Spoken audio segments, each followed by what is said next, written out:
श्री गणेशाय नमः. परमहंस परिव्राजकाचार्य भगवान श्री श्रीधर स्वामी महाराज कृत आनंद तत्वमीमांसा.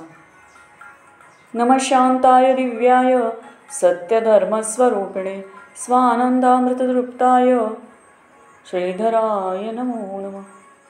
भाग 3. सुखच होते म्हणूनच कोणी काही करण्याची इच्छा करतो. जर दुःखच जगताचे कारण आणि मूल स्वरूप असेल तर त्या पूर्ण स्वरूपाचा नाश होऊ शकणार नाही आणि त्या असाध्य कार्याची इच्छा सुद्धा तसे पूर्वसंस्कार नसल्यामुळे होऊ शकणार नाही.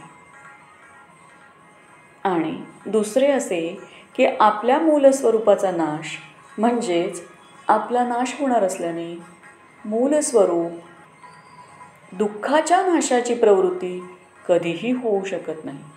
जर होत असेल तर आपल्या नाशानंतर दुःख नाशाने निर्माण झालेल्या स्थितीचा अनुभव कोण करील?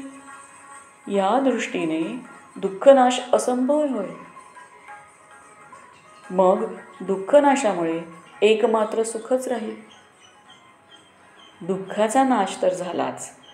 दुःखनाश करण्याची प्रवृत्ती दिसून आल्यावर सहजच आपल्याहून भिन्न पदार्थाचा नाश झाल्याने व त्या पदार्थाच्या नाशाच्या इच्छेमुळे जीवाचे मूलस्वरूप दुःखरहित एक आनंदच आहे हे ओघाने सिद्ध होते.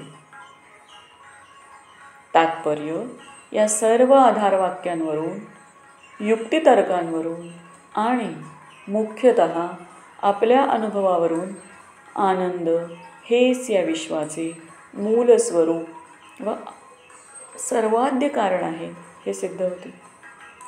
त्याचप्रमाणे सर्वं खल्विदं ब्रह्म अहम ब्रह्मास्मी या महावाक्यांचा अर्थही स्पष्ट होतो. कारण हे त्यापासून निर्माण झालेल्या कार्यपदार्थामध्ये व्याप्त असते. त्याचप्रमाणे भागत्याग लक्षणेने कार्यामध्ये कारणाचीच प्रचिती येते. या नियमानुसार जगत्कारण आनंदाची व्याप्ती तज्जनित सर्व कार्यामध्ये दिसून येते आणि भागत्याग लक्षणेने सर्व कार्यामध्ये आनंदाचाच साक्षात्कार होतो. दुःखामध्ये सुद्धा एक प्रकारचे सुखच असते. अविनाशी, अविकारी आणि अद्वितीय अशा आनंदरूप उपादान कारणात अन्य प्रकारे भासमान होणाऱ्या कार्याची प्रचिती ही आरोपितच असू शकते. आणि कोणतीही आरोपित वस्तू आपल्या मूलस्वरूपात कोणतीही विकृती निर्माण करू शकत नाही. वराहोपनिषदात असे म्हटले आहे, आरोपितस्य जगतः प्रविलापनेन. नामरूपात्मक जगत हे आरोपित आहे. त्याच्या आणि दुःखाच्या निराकरणाने भिन्नत्व आणि अनेकत्व नष्ट होऊन दुःखरहित नामरूपरहित एक आनंदाचीच मूल अवस्था जशीच्या तशीच राहिलेली असते. 2 किंवा 3 संख्येपासून अगदी परार्धापर्यंत सर्व संख्यांमध्ये सदैव सर्वाद्य अखंड एक हीच संख्या यथापूर्व असते.